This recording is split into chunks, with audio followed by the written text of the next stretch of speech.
आदाब, मैं हूं वसतुल्लाह ख़ान और मेरे साथ हैं शाहज़ेब जिलानी और ज़र्रार खोड़ो। ये जो दिन हैं ईद के आसपास के, हमारी कोशिश होती है कि करंट अफेयर से जो आपके गर्म दिमाग हैं उनको कुछ ठंडा करने की कोशिश की जाए। कोई हल्की फुल्की और जो हार्ड कोर जिसे हम करंट अफेयर समझ लेते हैं, यानी सियासत के अलावा हम किसी चीज़ को करंट अफेयर्स नहीं समझते, उससे हट के भी जो करंट अफेयर्स हैं जिसमें दुनिया चल भी रही है, हंस भी रही है, मज़े भी कर रही है, उससे कुछ आपको रोशनास कराएं। इसी रूह के साथ, इसी जज्बे के साथ आज हमने एक मेहमान को बुलाया है। इनका नाम आमतौर पे मैं आखिर में बताता हूँ सस्ता किस्म का सस्पेंस क्रिएट करने के लिए, लेकिन आज मैं पहले बता देता हूँ। इनका नाम है मोहम्मद एहतशाम उद्दीन। इनकी जो शनाख्त है, ये डायरेक्टर हैं, प्रोड्यूसर हैं, स्क्रीन प्ले राइटर हैं, एक्टर हैं। पैदाइश इनकी हैदराबाद कॉलोनी में हुई थी। वहीं पे जो महफिलें थीं उनसे एक बच्चा जो है उसने प्रेरणा ली या इंस्पिरेशन ली, और उसके बाद इनकी बिना पड़ी कि इनका जो असल मैदान है वो थिएटर और फिल्म और डायरेक्शन हो सकता है। लेकिन अमलन इन्होंने जो काम का आगाज़ है वो 21वीं सदी के शुरू में किया। 2005 में इनकी एक शॉर्ट फिल्म आई थी, शाहरुख खान की मौत। ये इन्होंने लिखी भी थी, डायरेक्ट भी की थी। कारा film festival, Dubai film festival, Bombay film festival समेत 9 फिल्म फेस्टिवल्स में ये इनकी जो पहली प्रोडक्शन थी, इसने झंडे गाड़े और उसके बाद ये यहाँ के जो दिग्गज थे उनकी नज़रों में भी आते चले गए। उसके बाद इनकी एक फ़िल्म आई थी जिसका नाम बड़ा मज़ेदार था, मैं 5:15 बजे आई थी। ये आज टीवी का प्रोजेक्ट था और इसमें ये एक शॉर्ट फिल्म थी। इसको भी इन्होंने डायरेक्ट किया और लिखा। तब से लेके अब तक जो मैंने कैलकुलेट किया है, ये 21 शॉर्ट और टेली फिल्में डायरेक्ट कर चुके हैं। इनमें से 5 इन्होंने लिखी और डायरेक्ट लिखी हैं, और 7 शॉर्ट फिल्म्स, टेली फिल्म्स और मिनी सीरियल्स में अदाकारी भी की है। और पाकिस्तान में जितने भी अवार्ड्स हैं अवेलेबल, ARY से लेके और लक्स अवार्ड तक, वो सब के सब इनके ड्राइंग रूम में पहुंच चुके हैं। Thank you so much for joining us. Thank you so much. और ये आपने जो इतनी रिसर्च की है, ये जाते हुए मैं कागज ले जाऊंगा। उन्हें खुद भी याद नहीं है कि मैंने इतना काम किया है। ये जो मैंने शुरू में तारुफ जो कराया उसमें हैदराबाद कॉलोनी का जिक्र आया जी। हैदराबाद कॉलोनी ने उस जमाने में 2 ही 50s की अगर मैं बात करूँ या 60s की, जब आप स्कूल में होंगे, 2 ही मरकज़ थे जहाँ कुछ अदबी सरगर्मियाँ, थिएट्रिकल सरगर्मियाँ होती थी। एक तो PIB कॉलोनी जी और एक हैदराबाद कॉलोनी कराची में। तो उस कराची में, तो उसमें आपने आपकी जो बिल्डअप है जी, इस हवाले से जी, उसमें कितना कंट्रीब्यूट किया, वो फजा कैसी थी, थोड़ा सा उसकी एक अगर सैर करा दे। सैर जरा कराता हूँ आपको। असल में हैदराबाद दक्कन से जो लोग हिजरत करके जब यहाँ पहुँचे कराची, तो चंद इलाके थे जहाँ पे उनका रुझान ज़्यादा रहा बसने के। उसमें से एक हैदराबाद कॉलोनी थी जहाँ लोग आकर, इसलिए उसको कॉलोनी भी कहा गया। तो हैदराबाद दक्कन से आए हुए लोग वहाँ पीर इलाही बख्श कॉलोनी, शरफाबाद, धोराजी, बहादुराबाद, ये जो एरियाज़ हैं यहाँ उनका ज़्यादा रुझान रहा। फिर शरीफाबाद, उसके बाद अगर हम देखें तो शरीफाबाद में भी बहुत सारे लोग जाके बसे।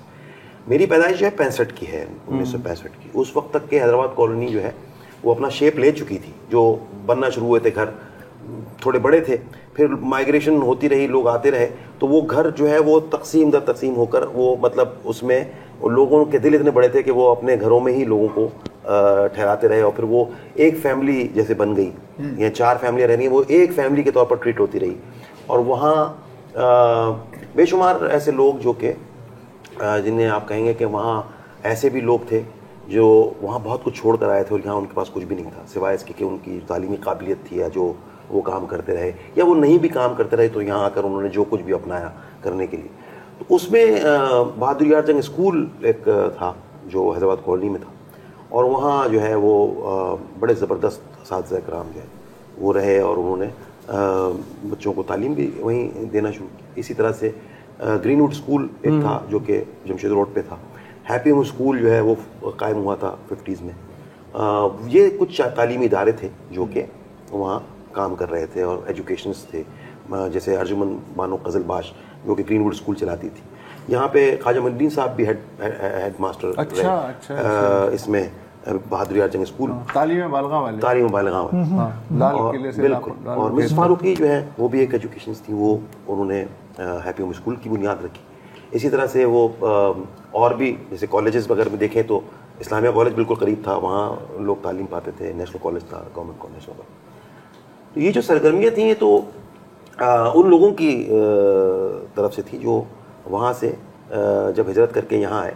और जैसे ख्वाजा मोइनुद्दीन साहब और उनका ग्रुप, उसमें मोस्टली लोग जो थे वो उस्मानिया यूनिवर्सिटी हैदराबाद दक्कन से ताल्लुक़ रखते थे, और वो वहाँ खेल करते रहे थे मुख्तलिफ थिएटर मंडली तो नहीं कहूँगा, प्रोसीनियम ही का रुझान था ज़्यादा, मंडली नहीं किया। मंडली तो एक सबकॉन्टिनेंट का एक थिएटर स्टाइल है जिसमें चारों तरफ ऑडियंस होती है। ये जो थिएटर है, जो प्रोसीनियम है, जो कि हम वो मुख्तलिफ हॉल्स में मतलब क्लासिक थिएटर, जी यहाँ परफॉर्मेंस, जी बिल्कुल, खुद ही लिखते थे, खुद ही करते थे। खान साहब एक्टिंग नहीं करते थे, खान साहब तो लिखते थे और हिदायतकारी करते थे, और साथ में उनके जो लोग थे वो मोस्टली नॉन एक्टर्स थे, जिनको बाद में हमने बड़े एक्टर्स के रूप में देखा। ज़्यादातर तो वो लोग थे जो नर्सरी थी, एक नर्सरी थी। उसमें अगर मैं नाम लूँ तो मोस्टली हैदराबाद दक्कन से आए हुए लोग थे, जैसे सुबानी बाइनूस साहब थे, जिन्होंने मिर्ज़ा गालिब बंदर रोड में गालिब का कैरेक्टर किया, जो आज तक लोग कहते हैं कि उनसे खूबसूरत गालिब जो हैं वो शायद हमने नहीं देखा। महमूद अली साहब थे जिन्होंने तालीम बालगा में मौलवी साहब का कैरेक्टर किया, प्ले किया। बाकी ये दो लोग थे, एक फारूक साहब, ये सब रेडियो के भी आर्टिस्ट रहे और रेडियो पे भी काम करते रहे। फारूक अहमद खान साहब थे, वो टीवी भी करते रहे, लेकिन ज़्यादातर उनकी जो वजह शोहरत रही वो खान साहब के प्लेस रहे, चाहे वो मिर्ज़ा गालिब बंदर रोड पर हो, लाल किले से लालू खेत हो, वादी कश्मीर हो, या मिर्ज़ा गालिब बंदर रोड पर। तो ये अजहूर अहमद साहब थे, अच्छा, जी, और काजी वाजिद साहब थे, और शेख अली अहमद साहब थे, और महबूब शेख साहब थे जो मलाबारी का कैरेक्टर प्ले करते। ये लोगों ने सिवाय ख्वाजा साहब के प्लेस के और कहीं भी अदाकारी नहीं की, जो चंद नाम मैंने आखिर में लिए।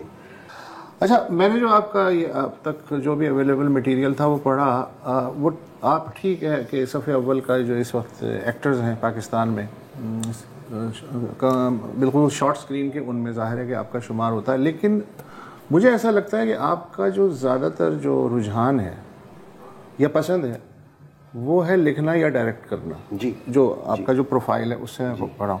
अच्छा, हमारे यहाँ नॉर्मली ये समझा जाता है कि डायरेक्टर का क्या काम है, उसने कहना है कि शाहज़ेब जिलानी जो है वो ये लाइनें पढ़ दो और यहाँ से दाखिल हो जाओ और यहाँ से निकल जाओ, और उसके बाद जो है वो सीन जहाँ ख़त्म होता है। जब मैं आपको ये स्क्रिप्ट दे देता हूँ जी, उसके बाद डायरेक्टर के हवाले होते हैं सारी चीज़ें, तो ये डायरेक्शन इतनी ही आसान चीज़ होती है या सबसे मुश्किल काम होता है या नॉर्मल काम होता है? डायरेक्शन जो है, अगर हम वैसे जो इस वक्त राइज चीज़ें हैं उनमें अगर आप देखेंगे तो जैसे आपने कहा ना कि अगर मैं आपको स्क्रिप्ट दे देता हूँ तो बात स्क्रिप्ट देने से नहीं होती, डायरेक्टर की तो इन्वॉल्वमेंट शुरू से होती है। जब कहानी बुनी जा रही होती है उसके बाद से वो राइटर के साथ बैठ के काम कर रहा होता है उसको। तो आप एक हैंड्स ऑन डायरेक्टर हो ना फिर तो? जी, उसमें मुझे ऐसा लगता है कि मैं कभी भी कोई स्क्रिप्ट लेके डायरेक्ट करना मुझे किया है मैंने, लेकिन मुझे उसमें इतना जैसे कहते हैं ना कि जैसे आप एक काम करने जा रहे होते हैं तो बाज़ दफ़ा जब हमने फैसला किया कि हमने इस फील्ड में आना है और फिर इसी काम से हमारा घर भी चलना है तो बहुत सारी चीज़ें फिर आ जाती हैं और फिर वक्त की कमी। तो शुरू का जो प्रोजेक्ट्स है वो ज़्यादातर मेरे लिखे हुए अपने, क्योंकि मैंने कहा कि मैं खुद लिखूँगा और मैं जो चाहता हूँ कहानी कहना वो मैं खुद ही लिखूँगा और खुद उसको डायरेक्ट करूँगा। अच्छा, फर्ज करें आपने खुद लिखी है जी, आपने डायरेक्ट किया है, तो ये तो मतलब है ना कि आप एक तरह से एक बच्चा पैदा कर रहे हैं ना। हाँ, बिल्कुल है। और अच्छा, उसमें एक खामी ये भी हो सकती है कि कसाई को अपने बकरे से प्यार हो जाता है। जी, तो वो कहाँ से वो उससे इंसाफ कर सकेगा? हाँ, उसमें देखें ब्रूटल होना पड़ता है बहुत अपने आप के साथ, क्योंकि जब आप कहानी बुन रहे होते हैं आप किसी और फ्लो में होते हैं, आप लिखते चले जाते हैं। उसके बाद फिर आप जब उसको कहते हैं कि अब इसको मैं पेश करूँगा तो बाज़ जगह पे आप जो है अपने आप को ही एडिट कर रहे हो। अच्छा, कहानी भी 3 दफ़ा लिखी जाती है, कोई 1 दफ़ा तो होती नहीं। आपने लिखा, उसके बाद फिर ये पहली दफ़ा हो गई, दूसरी दफ़ा आपने डायरेक्ट किया, तीसरी दफ़ा आपने एडिट किया, तो मतलब 3 लोग मुख्तलिफ दिल पर पत्थर रख के, आंखों पर पट्टी रख के अपनी ही चीज को, हाँ, क्योंकि बाद में अपने शॉट से ऑब्सेस्ड हो जाते हैं ना। हाँ, ये चाहिए कि ये तो यार ये मैं इतनी मेहनत से लिया, मतलब मैं तो ये वो वक्त ऐसा था कि जब मैंने लिया शॉट और इतना अच्छा एक्सपीरियंस, लेकिन वो कहानी फिट से नहीं हो रहा। अच्छा, बहुत इंटरेस्टिंग पैरेलल है जो गुफ्तगू कर रहे हैं हमारे मुल्क की सियासत के साथ भी, कि स्क्रिप्ट कोई लिखता है, डायरेक्शन कोई दे रहा होता है, एक्टर से काम लेना होता है, कोई स्क्रिप्ट से हट जाता है, उसकी सरजनिश करनी पड़ती, मतलब it's not very different from जो आप। अच्छा, तो इससे बात से अब आपने कहा ना कि बड़ा ब्रूटल होना होता है, कभी कोई एक्टर भी तो ऐसा मिला होगा उसके साथ भी बड़ा ब्रूटल होना होता है, जैसे इसने कहा कि ना स्क्रिप्ट से वो हट गया, उसने कहा यार मुझे बेहतर पता है कि इसको कैसे अदा किया जाए, नहीं मैं एक्टर हूँ। अच्छा, एक्टर्स की जो क्या मुश्किलात पेश आती है, एक्टर्स की जो इनपुट होती है ना वो बड़ी जरूरी होती है। एक्टर कोई ऐसा रोबोट तो है नहीं कि जो आप कहेंगे कि यार कठपुतली की तरह आप लाएं उसको, आप पपेट एक्टर तो उसका अपना विजन है, ये हमेशा हमने यही एक्टर की बात कर रहा हूँ जी, कि एक्टर जो होता है ना वो अपने इनपुट के साथ आता है, उसको पता है कि भाई मैंने क्या करने जाना है, उसको आप ब्रीफ देते हैं, उसके बाद फिर वो बैक स्टोरी पे काम होता है। एक्चुअली तो जैसे अगर मैं एक्टिंग कर रहा हूँ तो मैं उससे पूछूंगा भाई ये कौन है, वो कहेगा मुझे नहीं मालूम, उम्मन ये जवाब आता है आजकल, तो फिर मैं खुद ही बोलूँगा, मैं कहूँगा अच्छा तुमने इसके अंदर ये चीज़ें रखी हैं, ये जो किरदार के अंदर जो सारी चीज़ें मौजूद हैं इस किरदार में, तो इसकी वजह होगी ना कोई ना कोई वजह होगी उसकी, तो वो वजह तलाशना होता है। मतलब कि उसके बचपन कैसा था, उस पर क्या हो सकता है, हाँ, वो कौन से खाने पसंद है, क्या खाने पसंद है, किस तरह की जुबान आपने लिखी है उसके अंदर। उमर आजकल के स्क्रिप्ट में तो जुबान भी नहीं होती है, एक जैसी होती है सबकी, एक जैसी होती है। तो वो जब आप कोई अच्छा स्क्रिप्ट पढ़ते हैं तो उसमें जुबान का भी ख्याल रखा जाता है, कैरेक्टराइजेशन कि कैरेक्टर क्या बोल सकता है और क्या नहीं बोल सकता। नहीं, कोई ऐसे है ना कि एक इंसान है, आपने उसकी जिंदगी की एक झलकी दिखाई है, अब इसका ये मतलब नहीं है कि उससे पहले वो वजूद में नहीं था या उसके बाद वजूद में नहीं होगा। हाँ, उसमें भी चीजें हैं। और दूसरी चीज है कि हमारे यहाँ असल में जो स्क्रिप्ट्स है ना वो उनका एक सफर है, मतलब वो कैसे लिखे गए। Visual story telling is a total different medium, और डायरेक्टर का काम ये है, डायरेक्टर का काम तो है कि भाई उसको कैसे लेके जाएगा, और ये कहानी जो सुनाने जा रहा है क्या सबसे पहले तो वो उससे सहमत है नहीं, दूसरा एक स्क्रिप्ट जो लिखा हुआ है वो क्या कह रहा है, क्या विजुअल मीडियम का स्क्रिप्ट है या रेडियो का स्क्रिप्ट है।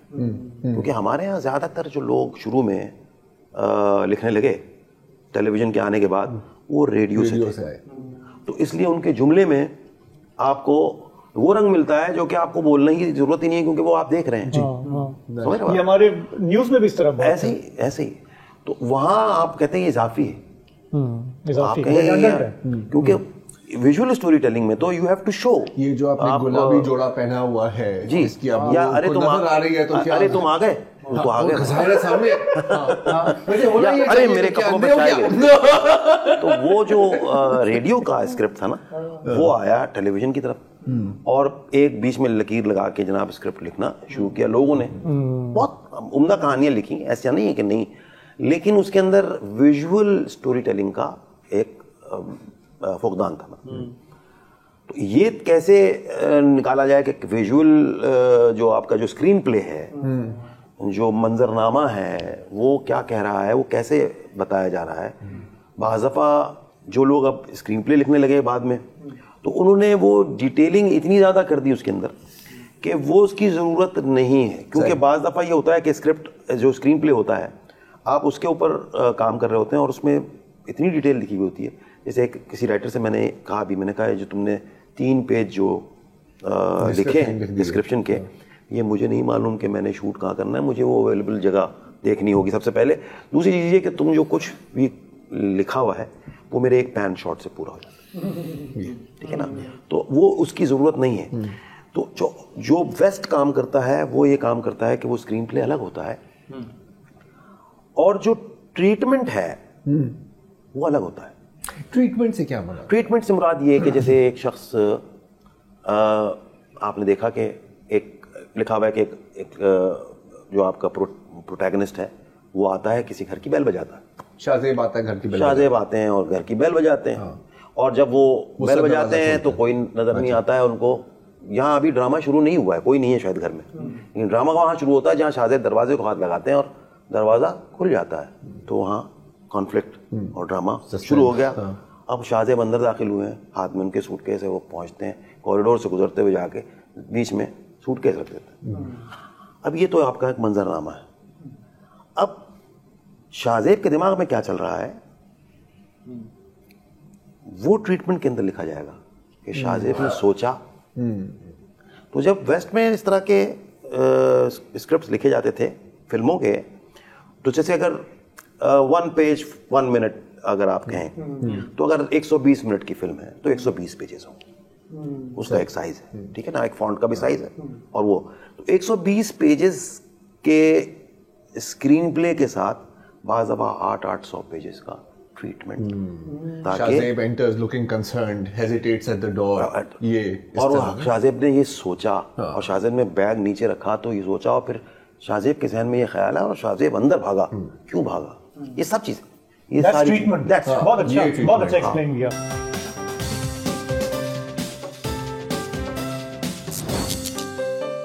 डायरेक्टर का जो असल काम है वो क्या है? मसलन मैंने ये देखा है कि फ्रेम वो खुद सेट कर रहा है, वो बाकी लॉजिस्टिक्स का भी ख्याल रख रहा है।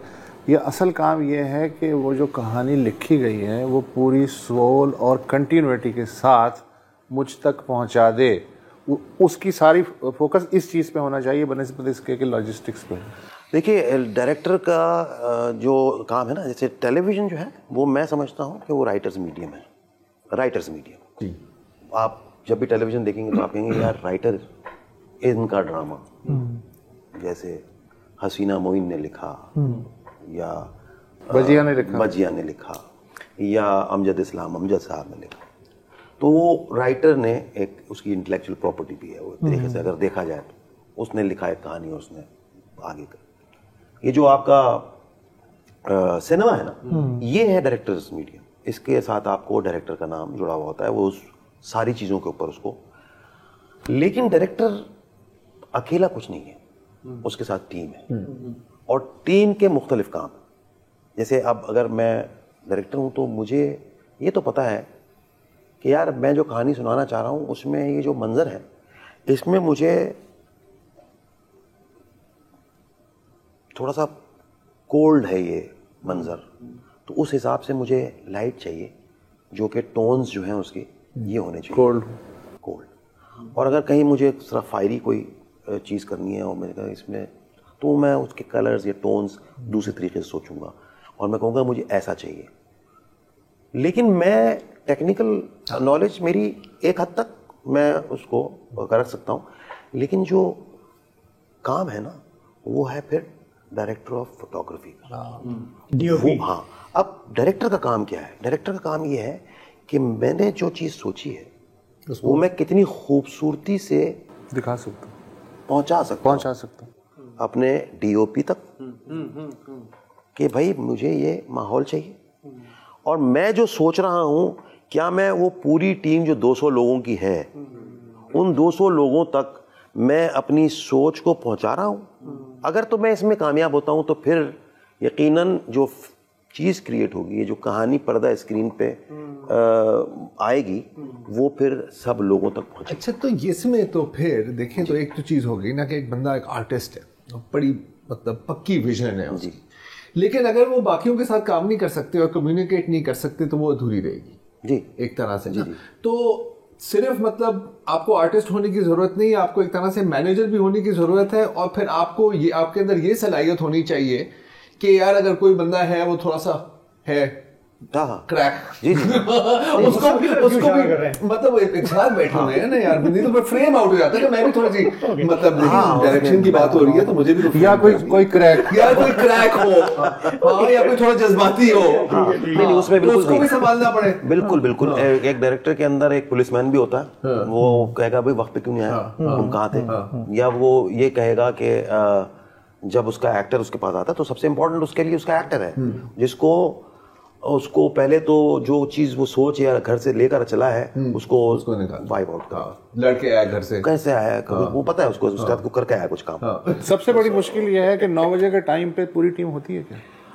ये नहीं बहुत बड़ा मसला है। नहीं होती, पाकिस्तान में कोई चीज टाइम पे नहीं होती ना, नहीं होती। ये बिल्कुल भी ऐसा नहीं है कि कहीं कहीं बहुत जरूरी जहाँ होता है वहाँ बहुत लड़ झगड़ के आपको अपनी जगह पे होना होता है जलाल कि भाई हाँ। लेकिन अभी ज़्यादातर लोग जो इंडोर काम कर रहे होते हैं वहाँ थोड़ा बहुत लाइट इसका परेशानी नहीं होती, लेकिन अगर आप आउटडोर में हैं तो आपके पास एक सर्टन नैरो विंडो है ना, लाइट उसमें आप लाइट के साथ कैसे लेकिन एक्टर्स आप पूरी रात पार्टी कर रहे थे वो नहीं है। नहीं, एक्टर्स अगर आप उस माहौल अगर आप दे देते हैं ना एक, तो फिर आहिस्ता आहिस्ता फॉलो करना शुरू कर देते हैं। और आपको खुद सबसे पहले तो वो करके दिखाना होता है कि यार आप मौजूद हैं। तो उमन वो सवाल कर रहे होते हैं, वो पहुंच गए तो वो कहते हैं हाँ बैठे हैं भाई। अगर वो बैठे हैं तो फिर वो भागेगा। अच्छा, एक और मेरे अक्सर जॉब्स में यही होता है, पहले होता है बॉस पहुंच गए और एक और चीज़ जो है वो एक डायरेक्टर ज़ाहिर है कैप्टन ऑफ द शिप होता है, ये बात ठीक है। उसके पास एक कहानी होती है, उस कहानी को वो मुझ तक पहुंचाने की जिम्मेदारी उसकी। लेकिन डायरेक्टर का अपना भी तो एक नैरेटिव होता होगा, जो कि ज़रूरी नहीं है कि कहानी के साथ ही हो। क्यों तो डायरेक्टर यहाँ रोबोट बन जाता है, या वो अपना नैरेटिव जो है वो भी कहीं ना कहीं रिफ्लेक्ट करने की कोशिश करता है कि वो क्यों कर रहा है ये काम। हाँ, उसमें बैलेंस बहुत ज़रूरी है ना हर तरह से। अगर आप फर्ज करें कि क्यों नहीं पूरा कर सक रहा, तो उसकी भी कई वजूहात हो सकती हैं। एक तो ये कि कुछ दिखाना चाह रहा है लेकिन उसके पास इतने पैसे नहीं है, या प्रोड्यूसर उसको पैसे नहीं दे रहा। एक तो ये वो तरीकाकार, मतलब आप बोलेंगे भाई ये मुझे तो यार ये दिखाना था। अच्छा, फिर अगर वो नहीं है तो फिर वो अपना तरीका दूसरा वजह करेगा। वो कहेगा कि भाई मैं यहाँ फंस रहा हूँ, तो मैं विजुअली कोई रास्ता कैसे रास्ता निकालूं कि मेरी एक बात भी पूरी हो जाए। तो वो विजुअल स्टोरी टेलिंग में यही होता है कि जैसे बड़े डायरेक्टर्स रहे, उनकी ज़िंदगी के बारे में अगर आप पढ़ते हैं तो आपको पता चलता है कि इनके पास कुछ भी वसाइल नहीं। बिल्कुल। सत्यजीत रे जैसे डायरेक्टर है जो कि पत्थर पंचाली से लेके और वो पोस्ट ट्रियोलॉजी जो है वो इस किस्म की फिल्में जो है वो बना चुका है। आपके जलसा घर जैसी फिल्म बना चुका है। वो पहले तो वो खुद आर्टिस्ट थे, वो अपने वो बना लेते थे जिसे कहते हैं कि आपका जो स्टोरी बोर्ड्स, उसके बाद फिर वो उसको लिखते थे। बल्कि इनफैक्ट वो बहुत सारी हॉलीवुड की उन फिल्मों को जो कि नॉवेल के ऊपर बनी है तो वो पहले नहीं देखते थे, वो नॉवेल पहले पढ़ते थे। उसके बाद अपना स्क्रीन प्ले लिखते थे, और उसके बाद फिर जब अपना स्क्रीन प्ले लिख लेते थे फिर वो फिल्म देखते थे और फिर अपने स्क्रीन प्ले से मैच करते थे कि मैंने क्या सोचा और उसने क्या सोचा। अच्छा, इसी सिलसिले में ना ये चीज याद आई कि कुछ बड़े यादगार सीन्स ऐसे ही बने हैं। अब मैं एज एक्टर के पॉइंट ऑफ व्यू से बात करूं, गॉडफादर जी में मार्लन ब्रैंडो जी। अच्छा, मार्लन ब्रैंडो ना कभी मतलब किसी से बात भी कर रहा है ना एक फिल्म में, तो आपसे मुखातिब हो रहा है, वो यूं देख रहा होगा या साइड पे देख रहा होगा। अच्छा, अब ये इसकी अदा बन गई। एंड यू नो जब आप व्यूअर के तौर पे देखते हैं ना तो अब कहते हैं यार ठहराव है बंदे में, रोब है। असल में उसको स्क्रिप्ट याद नहीं रहती थी, तो एक बंदा वहां पे खड़ा होता था एक बड़े साइन के साथ जिसके ऊपर स्क्रिप्ट लिखी होती थी और वो उसको देख रहा होता था, लेकिन वो उसकी बन गई। अच्छा, एक बड़ा फेमस सीन है, उसके हाथ में बिल्ली है, वो उसको यूं करे। अच्छा, वो बिल्ली उस घर में घूम रही थी, उसने ऐसे ही उसको इत्तेफाक से उठा लिया और वो फिल्म का इट बिकम उसका जो पोस्टर है उसके ऊपर भी यही है। तो ये बिहाइंड द सीन्स बड़ा मजेदार चीज है। सबकी अपनी अपनी कोई ना कोई टेक्निक होती है। जैसे आप मार्लन ब्रांडो की बात करें, उसका अगर आप मास्टर क्लास उसकी कभी आपका, तो वो कहता है learning lines is not important. उसने कभी नहीं की। वजह उसकी ये कि वो सबसे पहले तो वो जगह से वाकफियत हासिल करता है कि भाई ये है, ये दरवाजा है, ये एक डेस्क रखी हुई है, ये सामने मेरा सोफा है, उस सोफे के साथ एक टेबल पड़ी हुई है, उस पे 4 किताबें। ठीक है जी। अब उसने अपना जो ब्लॉकिंग है, जो डायरेक्टर के साथ उसने वर्किंग की, उसमें डायरेक्टर चूंकि जब लाइट करा रहा होता है, लाइट कराने से पहले वो कहता है अब मैं ब्लॉकिंग करा देता हूँ, तो डायरेक्टर जो है वो ब्लॉकिंग करा देते हैं। ब्लॉकिंग मींस यहाँ से आओगे, यहाँ बैठोगे, यहाँ जब ये मूव, ठीक है, तो वो दूसरा एक्टर यहाँ से आएगा, ये जो दोनों का ही बनेगा। तो उस सीन की ब्लॉकिंग लाइट से पहले उसने करा दी, उसके सब मेकअप के लिए गए और यहाँ लाइटिंग हुई, फिर सब लोग तैयार होकर आ गए। तो जब वो जगह से वाकफियत उसको हो जाती थी तो वो देखता था कि ब्लॉकिंग के हिसाब से मेरी ये लाइन यहाँ आ रही है, तो वो वहां पे लिख देता था। और ड्रॉ खोली है उसने, तो ड्रॉ के अंदर वो लाइन है।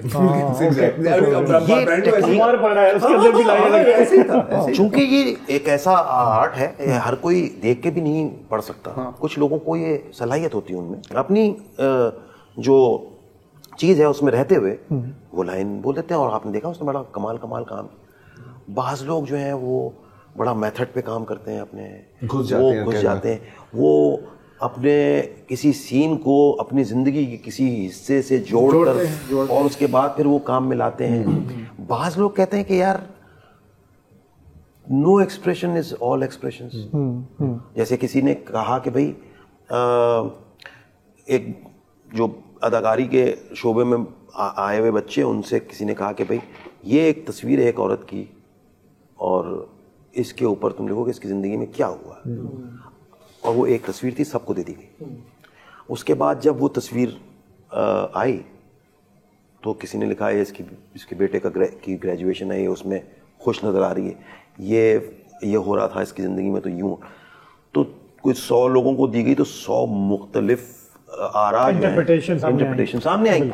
तो उसमें भी यही है कि आप जब फ्लैट फेस के साथ भी कोई एक्सप्रेशन दे रहे हैं तो इट मीन्स के इफ अंदर कहीं आप कुछ सोच रहे हैं।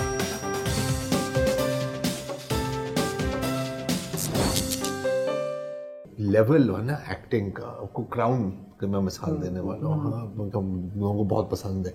और ब्रिटिश एक्टर्स में बिलखसूस, हॉलीवुड में तो चले सबकी मैं बात नहीं कर रहा, लेकिन उसमें थोड़ा सा ज़्यादा फिजिकल होता है ना, कि कोई एक्सप्रेशन नहीं है, सारी आपको सिर्फ आंखों से पता लगा। जी, आंख से ही ज़्यादा है ना, आई टू आई कॉन्टैक्ट ही एक्चुअली एक्टर का आई टू आई, जो माइक्रो एक्सप्रेशन। हाँ, दूसरी बात ये कि उसके अंदर भी हम वो करते हैं कि जैसे अगर मैं कहीं चोरी कर रहा हूँ तो मैं चोरी कर रहा हूँ तो मैं नज़र तो नहीं मिलाएंगे और मेरी बॉडी लैंग्वेज भी डिफरेंट हो जाएगी। अगर मैं चोरी नहीं कर रहा हूँ, मैं सच कह रहा हूँ, तो मेरी बॉडी लैंग्वेज भी दूसरी हो जाएगी, मेरी जो पॉस्चर है वो भी डिफरेंट हो जाएगा। मैं अगर फ़ोन पे ऐसे बात कर रहा हूँ तो सबको लगेगा कि वो बात है जो छुपा रहा है, और मैं अगर ऐसे बात कर रहा हूँ कि हाँ यार क्या बात है, तो इसका मतलब ये है कि मुझे किसी से कुछ छुपाने की जरूरत नहीं। It's all in body language. और ये जो आंखें हैं, अगर एक्टर उनको इस्तेमाल करना सीखता है, जैसे तो एक्टर को बेवकूफ बनाना तो बड़ा मुश्किल काम होगा फिर, या डायरेक्टर को, मतलब आप जिंदगी में भी तो फिर मतलब क्योंकि आपके जॉब तक तो नहीं रहता ना, तो ऐसे आप किसी से बात नहीं, ऑब्जर्वेशन तो होती है। वही ना, यानी एक्टर्स जो है वो अच्छे ऑब्जर्वर होते हैं। अगर अच्छा एक्टर है तो यकीनन वो उसने बहुत सारी चीजें लोगों के पास से उठा के अपने पेंडोरा बॉक्स में डाली भी, और वो उसमें से निकाल के प्ले करता है फिर। अच्छा, और मैं ये जानना चाह रहा हूँ कि हमारे यहाँ जो बहुत सारे, हालांकि ड्रामे कम देखने होते हैं, लेकिन हमें पता लगता है एज एन ऑडियंस कि यहाँ पे ओवर एक्टिंग हो रही है, ठीक है ना। और जैसे अभी ज़रा ने भी बात की कि वो हमें एज अ ऑडियंस वो एक्टिंग अच्छी लगती है जो मिनिमलिस्टिक हो, जिसमें इमोशन भी कन्वे हो रहा हो। मेरा जो थोड़ा बहुत ऑब्जर्वेशन रही है, जहाँ पे प्ले रिकॉर्ड हो रहा है, ये हो रहा है, मैंने अक्सर ये देखा है कि डायरेक्टर चीखता बहुत है, ठीक है ना, एक्टर्स भी लाउड होते हैं। हाँ, actor.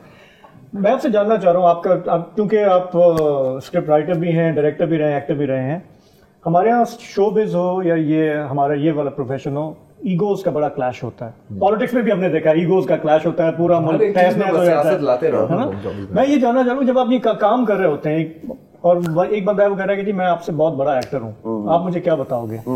How do you negotiate that, how do you work with that?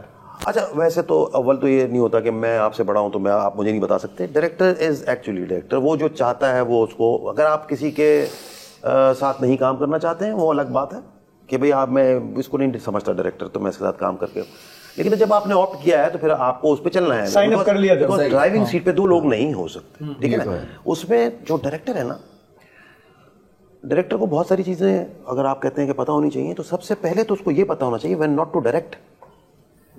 अच्छा, director knows when not to direct because that is coming out. ये चीज चल रही है अभी, चलने तो यहाँ कोई ऑलरेडी भाग रहा है तो उसको फिर मजीद धक्का देने की जरूरत नहीं है। कई सीन ऐसे होते हैं कि वो कह रहे हैं रिहर्सल करो, रिहर्सल के दौरान ही शूट कर लिया, उन्होंने कहा असल की तो जरूरत ही नहीं है। हाँ। ये आ गया, ये भी हुआ है फिल्म में। कहीं अगर ऐसा हुआ हो किसी ने, हाँ, फिल्म में ऐसा हुआ कि भाई चले एक दफा हम एक कैमरा रिहर्सल कर लेते हैं, तो अगर किसी ने उसको कैमरा रिहर्सल में दे दिया है शॉट, या अगर वो उसने रिकॉर्ड पर डाल दिया है, वो मिल गया उसको, तो ऐसा होता है बाज़ दफ़ा। लेकिन मेरा ख्याल है कि वो अच्छी बात नहीं है, बिकॉज एक्टर को पता होना चाहिए कि अब शूट हो रहा, क्योंकि फिर वो बोलता है कि मुझे तो पता ही नहीं चला मैंने क्या कर दिया, क्योंकि तो आपने सबको लेके चलना है, तो आपने कहा कि भाई ये अब रिकॉर्ड हो रहा है। डेविड लीन जो है वो एक्टर अपने तौर पर सोच लेता है कि भाई मैंने अच्छा किया, बाज़ दफ़ा ऐसा होता है।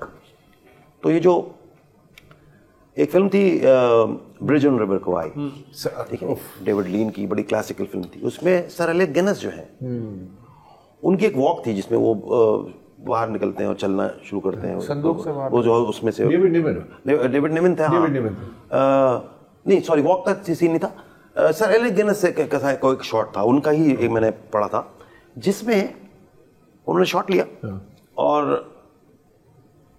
सर एलेक गिनेस ने जैसे शॉट दिया उसने कहा कि okay cut, I want one more, David Lean ने कहा, तो एलेक गिनेस ने कहा कि आई थिंक इट्स गुड, उसने कहा no I need one more, so give it, तो वो दोबारा उन्होंने कहा कि वही चीज़ सर एलेक गिनेस ने दोबारा दे दिया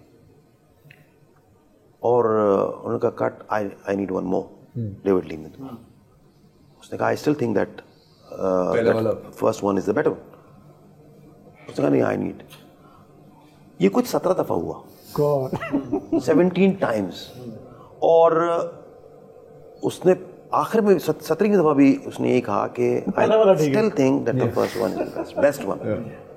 सर एलेक गिनेस कैमरे के पास गए, उस जमाने में फीते पे बन रही थी, उन्होंने वो रोल पूरा खींच दिया, वाह, पूरा रोल उन्होंने खींच दिया, नाउ यू डू इट, हो गया वो एक्टर के जहन में था कि इससे बेहतर मैं नहीं दे सकता, इससे बेहतर मैं नहीं दे सकता, तो फिर उन्होंने जो शॉट दिया वो ओके हुआ और उसने कहा कट प्रिंट, ये बस सही है, ठीक है यार, इसको प्रिंट करें आप एलेक भाई। तो ये जो तो कहते हैं स्मार्ट एलेक, जो एक्टर्स हैं बाज़ दफा फंस जाते हैं, तो आप कहते हैं यार अच्छा, फिर उसमें ये होता है कि उमूमन जो मैं डायरेक्ट करता हूँ, छोटी मोटी जो चीज़ें मैंने की, मुझे ऐसा लगता है जैसे एक्टर्स को जब आप देखते तो जो उमूमन पहली टेक आ रही होती है ना, पहली और दूसरी, वो ही ठीक होती फ्रेश, उसके बाद एक्टर की जो कैपेसिटी है उसके हिसाब से उस पर बोझ डालना है, अगर उसके हिसाब से बोझ नहीं डालेंगे तो वो बिगड़ता जाएगा। तो मतलब कि आप स्टैनली क्यूब्रिक के तो बिल्कुल ही बरक्स है, क्योंकि उन्होंने जो किया था वो शाइनिंग में, जो शाइनिंग में वो एक बड़ा फेमस जैक निकलसन तो है, लेकिन वो खातून थी, अब उसका नाम मुझे याद नहीं है, और वो रो रही है, वो पागल हो गई, उसका नर्वस ब्रेकडाउन हो गया, 150 दफा उसकी टेक उसने कराई थी, सिर्फ इसलिए ताकि 150th टेक में ये वाकई इसका नर्वस ब्रेकडाउन हो रहा हो। अच्छा देखिए, अब आप बात कर रहे हैं, हाँ, अब आप बात कर रहे हैं किसकी, अब आप बात कर रहे हैं ऑडियो की, डायरेक्टर की, ऑडियो की, बिल्कुल, वो दूसरी नस्ल है। इसी तरह तीसरी एक और नस्ल है, वो है लूसिड ड्रीमर्स की, lucid dreamers like Nolan like, भैया उर्दू में बात कर नहीं क्रिस्टोफर सर, इंसेप्शन टेनेट, यार ये फिल्में मैंने आपको दिखानी है, ये जो लूसिड ड्रीमर्स होते हैं इनकी फिल्में ख्वाबों की जैसी होती है ना, और इंसेप्शन तो बकायदा, जैसे आपने अगर आपने वो देखा अपना टाइटैनिक देखी, उसके बाद आपने इनकी अवतार देखी, उसमें एक एक चीज उन्होंने क्रिएट की है ना, तो वो लूसिड ड्रीमर्स है, वो आपको आपकी इमेजिनेशन से भी ज्यादा कहीं लेके चले। हाँ बिल्कुल।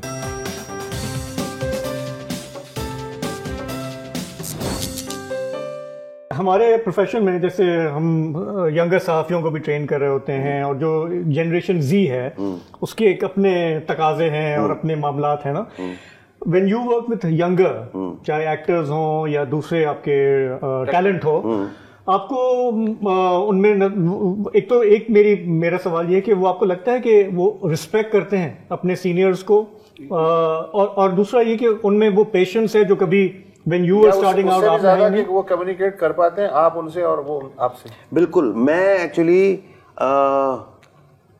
बच्चों में ज़्यादा आप रहें तो आपको अंदाज़ा होता है कि वो क्या सोच रहे हैं, ठीक है ना। आप जब उनकी पास रहते हैं तो आप उन जैसे ही आपको रहना होता है।